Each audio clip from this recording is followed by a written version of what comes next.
और चलिए बात कर लेते हैं आपके और हमारे सबके फेवरेट सेगमेंट की, न्यूज़पेपर्स के हम बात करेंगे। फ्रंट पेज की अगर बात करें तो आज जो बड़ी सौगात मिलने जा रही है देश को, 9 नई वंदे भारत ट्रेन, जिसको आज प्रधानमंत्री मोदी वर्चुअली जुड़ेंगे और हरी झंडी दिखाएंगे। इस पर आपको अब जरा विस्तार से हम जानकारी दे देते हैं। रूट कौन कौन से हैं वो आपको हम बता देते हैं। ये रूट्स यहाँ पर बाकायदा दिए गए हैं, रूट्स आप जान लीजिए। उदयपुर जयपुर, इस रूट पर वंदे भारत ट्रेन दौड़ने वाली है। इसके अलावा हैदराबाद बेंगलुरु, विजयवाड़ा चेन्नई, पटना हावड़ा, कासरगोड तिरुवनंतपुरम, इसके अलावा राउरकेला भुवनेश्वर, रांची हावड़ा, जामनगर अहमदाबाद। ये वो 9 रूट है जिस पर नई वंदे भारत ट्रेन दौड़ने वाली है। अब सफर और भी ज्यादा आसान हो जाएगा प्रिया, और भी ज्यादा सुगम हो जाएगा। बिल्कुल, और सबसे बड़ी बात है क्योंकि आम लोगों में इसको लेकर काफ़ी उत्सुकता हम देखते हैं। ये वैसे रूट्स हैं जहां पर अमूमन हम देखते हैं आयुष की बहुत ज़्यादा जो लोग हैं वो परिचालन करते हैं, बहुत ज़्यादा लोग हैं जो कि ट्रेन का इस्तेमाल करते हैं। अब उनके लिए एक नया विकल्प होगा। और सबसे बड़ी बात है कि जब ट्रेन के लिहाज से बात होती है तो वंदे भारत ट्रेन जिसको लेकर के, क्योंकि प्रधानमंत्री की महत्वाकांक्षी योजना है, इसको लेकर अलग अलग रूट्स पर पहले से ही चल रही है। और अब देश को ये बड़ा तोहफा देते हुए प्रधानमंत्री नरेंद्र मोदी 9 वंदे भारत ट्रेन की सौगात देने वाले हैं। आयुष 12:30 बजे वर्चुअली पूरा कार्यक्रम होने वाला है। सेमी हाई स्पीड ट्रेनों को लेकर एक कनेक्टिविटी का पूरा जाल बिछाने का विजन प्रधानमंत्री नरेंद्र मोदी का था, और अहम इस वजह से क्योंकि पूरी अगर आप लिस्ट देखें तो साउदर्न स्टेट से लेकर वेस्ट में जो गुजरात है, ईस्ट में इसी तरह से ओडिशा, इन तमाम राज्यों की कनेक्टिविटी और ज़्यादा बढ़ेगी। और कोशिश यही है, हैदराबाद, बिहार, ओडिशा, गुजरात समेत तमाम राज्य जो हैं इस कनेक्टिविटी का फायदा उठा पाएंगे। प्रधानमंत्री नरेंद्र मोदी 12:30 बजे वर्चुअली हरी झंडी प्रिया दिखाएंगे। और कनेक्टिविटी के मामले में यकीनन ये मानना होगा कि जब से वंदे भारत ट्रेनों की सौगात दी जा रही है, ये सिलसिला और ज़्यादा बेहतर हो रहा है। और सबसे बड़ी बात है कि जो लोग हैं, क्योंकि अलग अलग जगहों पर जब ये सौगात मिलेगी तो लोगों को काफ़ी ज़्यादा फ़ायदा होगा, जिस पर हम सबसे ज़्यादा चर्चा कर रहे हैं। अब ये वंदे भारत गिफ्ट के बारे में आपकी टीवी स्क्रीन पर आप देख सकते हैं, हम आपको ग्राफिक्स के जरिए बता रहे हैं। कई राज्यों को इसका तोहफा मिलेगा, और जिस तरीके से आयुष आपने कहा कि कई बड़े राज्य इसके जरिए कनेक्ट होंगे। वंदे भारत में तमाम तरह की सुविधाएँ हैं और इसको लेकर लोग हमेशा एक्साइटेड रहते हैं जो कि इस ट्रेन में ट्रैवल करते हैं। 9 नई वंदे भारत ट्रेन की आज सौगात मिलने जा रही है। इसके बारे में आपको ये भी बताते चले कि कई राज्यों को प्रधानमंत्री ये वंदे भारत ट्रेन का तोहफा देंगे। आपको ये भी हम बताएं कि आज से देश के 34 रूट्स हैं जिन पर वंदे भारत ट्रेन चलेगी। इससे पहले देश के 25 रूट्स पर ये वंदे भारत ट्रेन चल रही है। इस वक्त ये संचालन कर रही है। 16 कोच के बजाय 8 कोच की ट्रेन चलाने का प्लान किया गया है। तो एक नई स्ट्रैटेजी है कि अब 16 कोचेस के बजाय 8 कोचेस की जो ट्रेन है वो चलेगी। आयुष बिल्कुल, ऐसे रूट्स यानी कि जहां बर्डन कम है प्रिया, उन रूट्स को भी कनेक्ट करने का प्रयास किया जा रहा है। आमतौर पर अब तक हम देख रहे थे कि वंदे भारत उन्हीं रूट्स पर थी, जैसे मसलन देखिए दिल्ली से वाराणसी को कनेक्ट किया गया था, प्रयागराज को कनेक्ट किया गया था। ये वो रूट्स हैं जहां बर्डन बहुत ज़्यादा है। अब ऐसे रूट्स को भी कनेक्ट किया गया है जहां पर बर्डन थोड़ा सा कम है, वहां की कनेक्टिविटी भी सेमी हाई स्पीड से हो, ये प्रयास किया गया प्रिया। बिल्कुल, और एक और अहम खबर है कि आज प्रधानमंत्री नरेंद्र मोदी मन की बात करने वाले हैं। पीएम मोदी आज मन की बात करेंगे और तमाम जो न्यूज़पेपर्स हैं उन्होंने इसको तरजीह दी। आपको मालूम है कि हर महीने के आखिरी रविवार को प्रधानमंत्री नरेंद्र मोदी आम जनता को संबोधित करते हैं, मन की बात करते हैं। और ऐसे में देखना बहुत ज़्यादा महत्वपूर्ण होगा कि इस बार वो क्या कहते हैं, क्योंकि इस बार तो भारत ने कई कीर्तिमान रचे हैं, चाहे वो चंद्रयान 3 को लेकर हो, चाहे वो G20 के सफल आयोजन को लेकर के हो, चाहे वो एशियन गेम्स को लेकर हो। तो भारत ने हर मोर्चे पर पलट अपना कीर्तिमान स्थापित किया है। भारत की धमक देखने को मिल रही है। और आज जो प्रधानमंत्री संबोधित करते हैं तो वो क्या कहते हैं वो देखना बहुत ज्यादा अहम होगा। बिल्कुल प्रिया, प्रधानमंत्री मोदी ने इस पर ट्वीट भी किया है और ट्वीट देखकर ये अंदाजा लगाया जा सकता है, आपकी टीवी स्क्रीन पर हम वो ट्वीट भी दिखा रहे हैं, अंदाजा ये लगाया जा सकता है कि महिला आरक्षण का खास मुद्दा इस बार हो सकता है मन की बात का। दरअसल आज 105वां एपिसोड प्रसारित होना है और उसके पहले ये पीएम मोदी का ट्वीट है, वो ट्वीट भी आपको हम लगातार दिखा रहे हैं। प्रधानमंत्री मोदी अपने विचारों को साझा करेंगे, तमाम लोगों से बातचीत भी इस दौरान प्रधानमंत्री मोदी करते हुए आयुष नजर आएंगे। बिल्कुल, चाहे वो स्पेस की बात हो या महिला अधिकार की बात हो, ये 2 मुद्दे लगता है शायद प्रमुख रहेंगे। और G20 जिस तरह से भारत की अंतर्राष्ट्रीय छवि और ज्यादा मजबूत हुई है, ये 3 प्रमुख मुद्दे दिखते हैं जिस पर प्रधानमंत्री नरेंद्र मोदी का फोकस हो सकता है। स्पेस में चाहे वो चंद्रयान 3 की कामयाबी हो, और कामयाबी के साथ साथ एक उम्मीद का आज दिन भी है प्रिया। उम्मीद की जा रही है कि अगर आज सूर्य की रोशनी के साथ साथ हमारा विक्रम लैंडर जो है रिचार्ज अगर हो जाता है तो फिर से इसको कनेक्टिविटी दिखा पाएगा। मन की बात का काउंटडाउन भी लगातार आपको दिखा रहे हैं। 3 घंटे 55 मिनट बाद प्रधानमंत्री नरेंद्र मोदी देश से मुखातिब होंगे और आप उनको भारत 24 पर भी सुन पाएंगे। क्या मुद्दे होने वाले हैं? आदित्य L1 का जो एक सफल प्रक्षेपण रहा, लॉन्चिंग रही, और साथ साथ चंद्रयान 3 की लैंडिंग, उसके अलावा जो डेटा हमने वहां जुटाया है चांद पर, वो डेटा दुनिया की तमाम एजेंसीज के साथ साझा किया जा रहा है। इसके अलावा महिला अधिकारों की बात होगी, क्योंकि तमाम ऐसे मुद्दे रहे हैं महिला अधिकारों को लेकर प्रिया, जिस पर पूरी सियासत हमने देखी है 3 दशकों तक, और आज यकीनन पीएम मोदी इस पर जिक्र करेंगे। बिल्कुल, और देखना बहुत ज़्यादा अहम होगा कि प्रधानमंत्री क्या कहते हैं। और ये इतना खास है क्योंकि तमाम न्यूज़पेपर्स ने, तमाम जो वेब पोर्टल्स हैं, न्यूज़पेपर्स हैं, उन्होंने इस खबर को बहुत प्रमुखता से उठाया है। इस वक्त मेरे पास दैनिक भास्कर का ये पोर्टल है और इसमें देखिए बहुत अच्छे तरीके से विस्तृत रूप से बताया गया है कि अभी अभी जिस तरीके से प्रधानमंत्री नरेंद्र मोदी हर मर्तबा मन की बात करते हैं, वहाँ से वो संदेश देते हैं। और वो संदेश बहुत ज़्यादा अहम इसलिए हो जाता है क्योंकि प्रधानमंत्री नरेंद्र मोदी एक अभिभावक के तौर पर, क्योंकि वो कहते हैं कि पूरा भारत मेरे लिए परिवार है, एक अभिभावक के तौर पर समय समय पर वो मार्गदर्शन करते हैं और प्रधानमंत्री के आह्वान का असर भी बहुत पॉजिटिवली पड़ता है, वो हम देखते हैं। देखिए दैनिक भास्कर ने लिखा है कि पीएम के मन की बात का 105वां एपिसोड आज है। महिला आरक्षण बिल पर चर्चा हो सकती है, यानी कि प्रधानमंत्री नरेंद्र मोदी अपनी बात रख सकते हैं। इसके अलावा कई सारे अहम विषय हैं और भारत 24 आप तक पहुंचाएगा हर एक बात जो प्रधानमंत्री इस दौरान करने वाले हैं। आयुष, बिल्कुल, और इसी बीच एक अहम खबर जिस पर कल सबकी निगाहें थी और आज प्रमुख अखबारों में प्रमुख हेडलाइन आप देखेंगे तो यही है। वाराणसी को इंटरनेशनल स्टेडियम की सौगात कल प्रधानमंत्री ने दी। भव्य क्रिकेट स्टेडियम की आधारशिला रखी और 16 अटल आवासीय स्कूलों का यहां से प्रधानमंत्री ने लोकार्पण किया। पीएम ने कहा कि बनारस सदियों से शिक्षा का केंद्र रहा है, आध्यात्मिक राजधानी है देश की। काशी को लेकर देखा सपना साकार हो रहा है। पीएम मोदी ने यहां मुख्यमंत्री के विजन की तारीफ की और साथ ही जो सबसे अहम बात वहां कही गई है, खिलाड़ियों को तलाशना और तराशना जरूरी है। हिंदुस्तान की जो पहली हेडलाइन है वो प्रधानमंत्री के वाराणसी दौरे से जुड़ी हुई है। लिखा गया है इसमें कि प्रधानमंत्री ने वाराणसी में अंतर्राष्ट्रीय क्रिकेट स्टेडियम की आधारशिला रखी और 30 एकड़ में इस क्रिकेट स्टेडियम का निर्माण किया जाएगा। प्रिया, अहम इस वजह से है क्योंकि खुद मैं पूर्वांचल से हूं। अब तक क्रिकेट स्टेडियम इंटरनेशनल लेवल का नहीं था और एक तो इसमें संस्कृति की झलक दिखेगी, भगवान शिव की नगरी है, उसी थीम पर इसको बनाया जा रहा है और साथ ही इंटरनेशनल एक स्टैंडर्ड का स्टेडियम होगा जहां से युवाओं को एक मौका मिल पाएगा।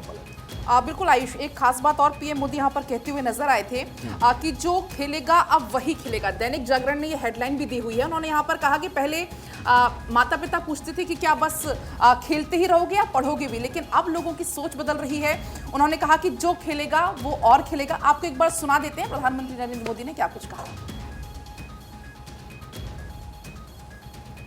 एक शिव शक्ति का स्थान चंद्रमा पर है, दूसरा शिव शक्ति का स्थान ये मेरी काशी में है। तो प्रधानमंत्री नरेंद्र मोदी दरअसल काशी में थे और कई कार्यक्रम न सिर्फ दरअसल स्टेडियम की आधारशिला उन्होंने रखी बल्कि 16 अटल आवासीय विद्यालयों का लोकार्पण भी किया। प्रिया, उस समय मौनेरी थे। और इसके अलावा दरअसल रुद्राक्ष कन्वेंशन सेंटर से महिला अधिकारों की बात को एक बार फिर से प्रधानमंत्री नरेंद्र मोदी ने दोहराई। क्या कहा, ये सुनते हैं। बाबा की कृपा से काशी अब विकास के ऐसे आयाम गढ़ रही है जो अभूतपूर्व है। आपको भी लगता है ना? आप बोलेंगे तो पता चलेगा। नहीं झुकने दूंगा, मैं देश नहीं रुकने दूंगा। आप सभी से अनुरोध है कि फूलों के माध्यम के साथ साथ अगर भरपूर कंदन इस अपार महिला सभी। तो प्रधानमंत्री पहुंचे थे काशी और इस दौरान उन्होंने कई सारी सौगातें दी और जिस तरीके से आयुष आपने इस बात का जिक्र किया कि पूर्वांचल को पहला अंतर्राष्ट्रीय क्रिकेट स्टेडियम मिलने वाला है। मेरे पास इस वक्त हमारा सहयोगी न्यूज़पेपर फर्स्ट इंडिया है और देखिए इसकी जो कॉपी है, इसमें जो फ्रंट पेज है इसमें लिखा है मोदी बोल्स ओवर काशी। और इस दौरान कई सारी खूबसूरत तस्वीर हमने देखी जब प्रधानमंत्री और राजीव शुक्ला एक दूसरे से मुलाकात करते हुए नजर आए। राजीव शुक्ला बीसीसीआई के उपाध्यक्ष है, कांग्रेस पार्टी से ताल्लुक रखते हैं, लेकिन सीएम योगी ने गंजारी में जहां पर कार्यक्रम हो रहा था वहां पर इस बात का जिक्र किया कि क्रिकेट ऐसा खेल है जो कि लोगों को जोड़ता है और उसी की झलक वहां पर देखने को मिली। इसके अलावा सबसे अहम ये भी था जब हम क्रिकेट के भगवान कहते हैं ना सचिन तेंदुलकर को, उन्होंने प्रधानमंत्री नरेंद्र मोदी को एक जर्सी दी है और देखिए ये आप तस्वीरों में देख सकते हैं। यहाँ पर जो जर्सी दी गई है उसमें नमो लिखा हुआ है। इस तस्वीर की भी काफी ज्यादा चर्चा हुई और इसके अलावा आपने नहीं बताया जी, ये जर्सी नंबर 1 है आयुष, ये जर्सी नंबर 1 है जो कि उन्होंने प्रधानमंत्री नरेंद्र मोदी को भेंट की है। और इस दौरान कई सारी अच्छी तस्वीरें सामने आई और प्रधानमंत्री नरेंद्र मोदी ने, क्योंकि अलग अलग कार्यक्रमों में वहाँ पर शामिल हुए थे, महिलाओं से उन्होंने संवाद किया और महिलाओं से उन्होंने बात करते हुए कहा कि आपके आशीर्वाद से ही सब कुछ मुमकिन हो पाया है। मौका इसलिए भी खास हो जाता है क्योंकि महिला आरक्षण बिल पास होने के बाद प्रधानमंत्री नरेंद्र मोदी वहां पर पहुंचे थे और इस दौरान जब महिलाओं से बात उन्होंने की तो उन्होंने ये कहा कि ये मैं नहीं कर रहा हूं, ये आप कर रही हैं, यहाँ की महिलाएं कर रही हैं और देश की महिलाएं नारी शक्ति कर रही हैं। पलक बिल्कुल प्रिया, अब आगे बढ़ेंगे। एक और बड़ी खबर इसी बीच हम पहुंचाएंगे, क्योंकि कल प्रधानमंत्री मोदी पहले दिल्ली में मौजूद थे, दिल्ली में कार्यक्रम में शामिल और उसके बाद वाराणसी पहुंचे थे। लेकिन जब प्रधानमंत्री मोदी दिल्ली में कार्यक्रम में शामिल हुए थे, उस दौरान प्रधानमंत्री मोदी ने कुछ खास बातें कही। लॉयर्स कॉन्फ्रेंस में प्रधानमंत्री मोदी की क्या कुछ खास बातें रही, आप वो जान लीजिए। अमर उजाला की हेडलाइन की अगर बात करें तो यहाँ पर साफ तौर पर लिखा हुआ है कि आम आदमी भी समझ सके कानून, ऐसी भाषा में तैयार कराएंगे। कुल मिलाकर प्रधानमंत्री मोदी का यह कहना था, क्योंकि आपने आमतौर पर देखा होगा जो कानूनी भाषा है वो हम और आप या जो कानून से संबंध नहीं रखते वो नहीं समझ पाते हैं। तो पीएम मोदी का इसमें कहना था कि सरकार दो तरीके से कानून की जो भाषा उस पर तैयार करने का विचार कर रही है। एक मसौदा उस भाषा में होगा जिसको आप, हम या जो आम लोग हैं वो समझ सकेंगे, और दूसरा वो होगा जिसे कानून संरक्षण का प्रधानमंत्री मोदी ने यहां पर उदाहरण दिया कि दूसरा वो होगा जिसको जो कानून के लोग हैं वो समझ सकेंगे। दिल्ली में दरअसल इंटरनेशनल लॉयर्स कॉन्फ्रेंस का आयोजन किया गया था और दिल्ली के विज्ञान भवन में ये कार्यक्रम किया गया था। वकीलों ने मजबूती के साथ देश की नींव रखी है, भारत में स्वतंत्र न्याय की व्यवस्था है, ये भी प्रधानमंत्री कहते हुए प्रिया वहां नजर आए। और मेरे हाथ में इस वक्त जनसत्ता है और फ्रंट पेज में जनसत्ता ने बाकायदा एक पिक्चर भी यहाँ पर छापी है और ये लिखा है कि जब खतरा वैश्विक है तो निपटने का तरीका भी वैश्विक होना चाहिए। प्रधानमंत्री ने इस बात का जिक्र किया और ये भी कहा कि साइबर आतंक और कृत्रिम बुद्धिमत्ता के बेजा इस्तेमाल पर उन्होंने इस बात पर जोर दिया है। क्या कुछ इस दौरान लॉयर्स कॉन्फ्रेंस में प्रधानमंत्री नरेंद्र मोदी ने कहा है वो आपको एक बार हम सुनवा देते हैं। ऐसी कई ताकतें हैं जिनके खिलाफ हम लड़ रहे हैं, वो बॉर्डर्स या ज्यूरिडिक्शंस की परवाह नहीं करती। और जब खतरे ग्लोबल है तो उनसे निपटने का तरीका भी ग्लोबल होना चाहिए।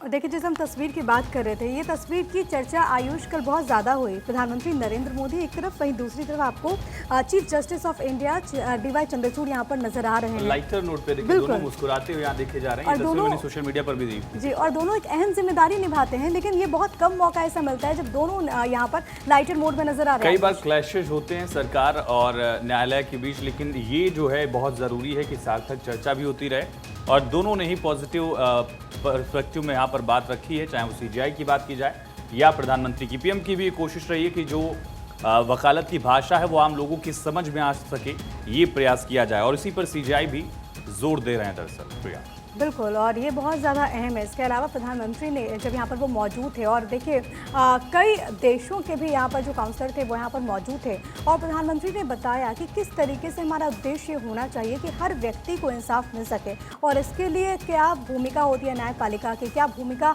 तमाम अधिवक्ताओं की होती है। उन्होंने इस बात पर भी जोर दिया और उन्होंने तमाम बातें तो कही, लेकिन दूसरी तरफ सीजीआई ने भी इस दौरान कहा कि हमारे वकील दुनिया भर में अलग छाप छोड़ रहे हैं। ये कॉन्फ्रेंस सीखने और सिखाने का एक बड़ा और महत्वपूर्ण मंच है। पलक उन्होंने आगे कहा कि भारत अंतर्राष्ट्रीय स्तर पर मध्यस्थता का केंद्र है। संविधान मसौदे के लिए एक अलग बैकग्राउंड के लोग एक साथ आए। महिला आरक्षण बिल पास कराने में भी यही हुआ। आपको बता दें, यहाँ पर सीजीआई का स्टेटमेंट सामने आया है।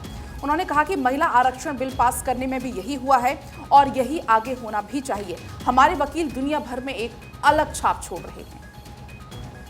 अधिवक्ता सम्मेलन में सीजीआई ने ये स्टेटमेंट दिया और ये स्टेटमेंट बहुत ज़्यादा महत्वपूर्ण भी है, क्योंकि आयुष हम देखते हैं कि अलग अलग फील्ड में कैसे हमारे जो तमाम लोग हैं वो कीर्तिमान हासिल कर रहे हैं और इस बीच उनके तरफ से कहा गया ये हर एक शब्द बहुत ज़्यादा अहम हो जाता है और वो छाप छोड़ता है। आगे बढ़ते आयुष। इसी बीच एक बड़ी खबर है। दरअसल राहुल गांधी ने दावा किया कि इंडिया का नाम भारत करना चाहती थी सरकार, इसीलिए संसद का विशेष सत्र बुलाया गया। राहुल गांधी ने दावा किया कि फिर इसे रोककर महिला आरक्षण बिल लेकर आए। अलग दावा है, राहुल गांधी का बड़ा दावा है, क्योंकि सरकार की तरफ से लगातार ये कोशिश की गई कि महिला आरक्षण बिल पर चर्चा हो, लेकिन राहुल गांधी ये कहना चाह रहे हैं कि सरकार ने विशेष सत्र इस वजह से बुलाया 18 से 22 तक, ताकि सरकार देश का नाम बदल सके। इंडिया दैट इज भारत जो मेंशन है उसको सिर्फ भारत किया जा सके। राहुल गांधी ये क्लेम कर रहे हैं कि सरकार का मकसद ये था। प्रिया और G20 के दरमियान भी इसको लेकर चर्चा बहुत ज़ोरों से उठी थी। जब हमने देखा था कि प्रधानमंत्री के आगे टेबल पे जो नाम लिखा था उसमें लिखा था प्राइम मिनिस्टर ऑफ भारत, और उसके पहले राष्ट्रपति द्रौपदी मुर्मू की तरफ से जो इन्विटेशन लेटर भेजा गया था डिनर के लिए, उसमें भी कहा गया था द प्रेसिडेंट ऑफ भारत। लेकिन राहुल गांधी क्या दावा कर रहे हैं स्पेशल सेशन को लेकर, वो आपको एक बार हम सुनवा देते हैं। पहले हिंदुस्तान के नाम को बदलने की बात थी,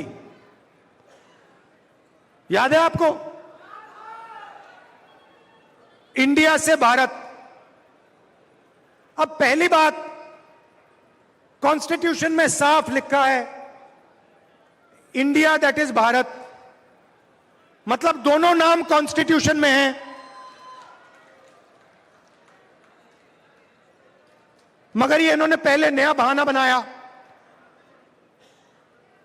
इंडिया वर्सेस भारत। कोई झगड़ा नहीं इंडिया और भारत के बीच में। और इसी के